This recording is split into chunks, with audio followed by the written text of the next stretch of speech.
बिस्मिल्लाहिर्रहमानिर्रहीम। अस्सलाम वालेकुम डियर स्टूडेंट्स। आज हम करने लगे हैं 5 का बी पार्ट ऑफ एक्सरसाइज 11.4। 5 के बी पार्ट में थोड़ा सा कंफ्यूज करने की बात की गई है आपको बार बार, क्योंकि इनकम की बात कर रहा है। अक्सर स्टूडेंट जो है वो इनकम को ही डेटा में यूज़ कर लेते हैं। इसमें वो कहते हैं the percentage of families with monthly income.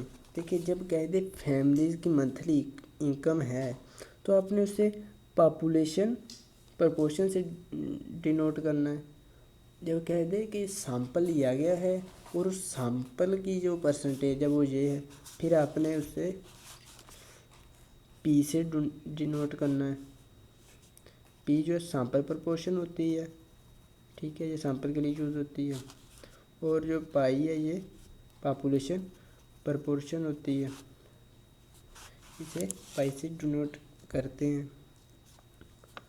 अब ये पाई की वैल्यू दे दी है, फर्स्ट पाई की भी सेकंड की भी, और सैम्पल साइज दे दिया कि हर एक से 100 सेलेक्ट किए गए हैं। N1 भी 100 होगा, ठीक है, N2 भी 100 होगा।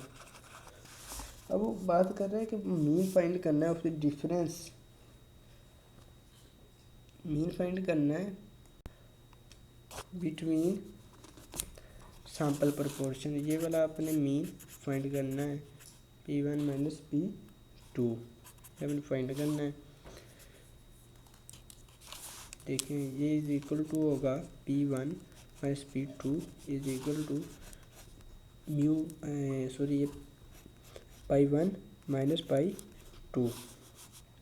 पाई1 क्या है, 0.25 माइनस 0.2। ये जब माइनस करेंगे तो आपके पास आंसर आ जाएगा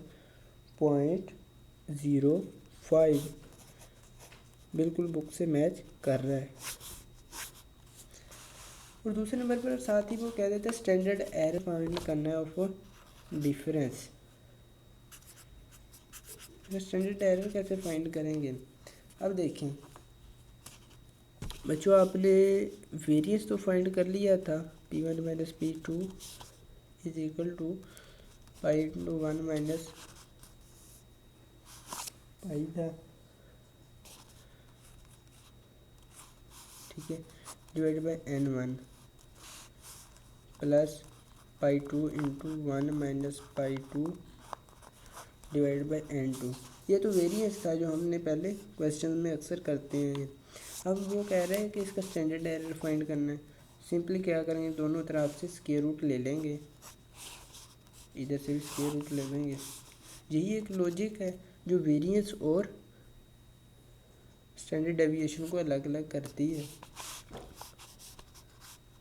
ये पाई1 की आप वैल्यू देख लें 0.25 है, into 1 minus 0.25 divide by 100 plus 0.25 था, प्लस ये आ जाएगा 0.2, 1 माइनस 0.2 डिवाइड बाय N2, ये 100 है।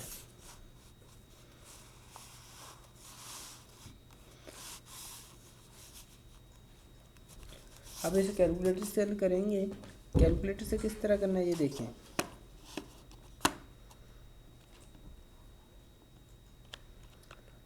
आपने करना है कुछ इस तरह से 0.25 इंटू 1 माइनस 0.25 ब्रैकेट क्लोज कर देनी है, फिर डिवाइड बाय N1 100 है हमारे पास, ठीक है, प्लस 0.2 1 माइनस 0.2 ब्रैकेट में लिखना है हमें, डिवाइड बाय 100। आप इक्वल टू का साइन प्रेस करेंगे तो ये आंसर आ जाएगा। फिर आपने स्क्वायर रूट इसका ले लेना है, तो हमारे पास हमने इसका स्क्वायर रूट भी तो लेना है ना। स्क्वायर रूट ऑफ आंसर ये आ गया आपके पास बिल्कुल सेम आंसर 0.0589 या 0.059। इसी तरह अगर फिर भी आपको कोई कन्फ्यूजन हो, आपके कमेंट सेक्शन में ज़रूर बताना है। और वीडियो आपको कैसी लगी इसके बारे में लाजमी अपनी राय का इज़हार कीजिएगा। मिलेंगे नेक्स्ट वीडियो में एक नए लेक्चर के साथ, तब तक के लिए अल्लाह निगहबान।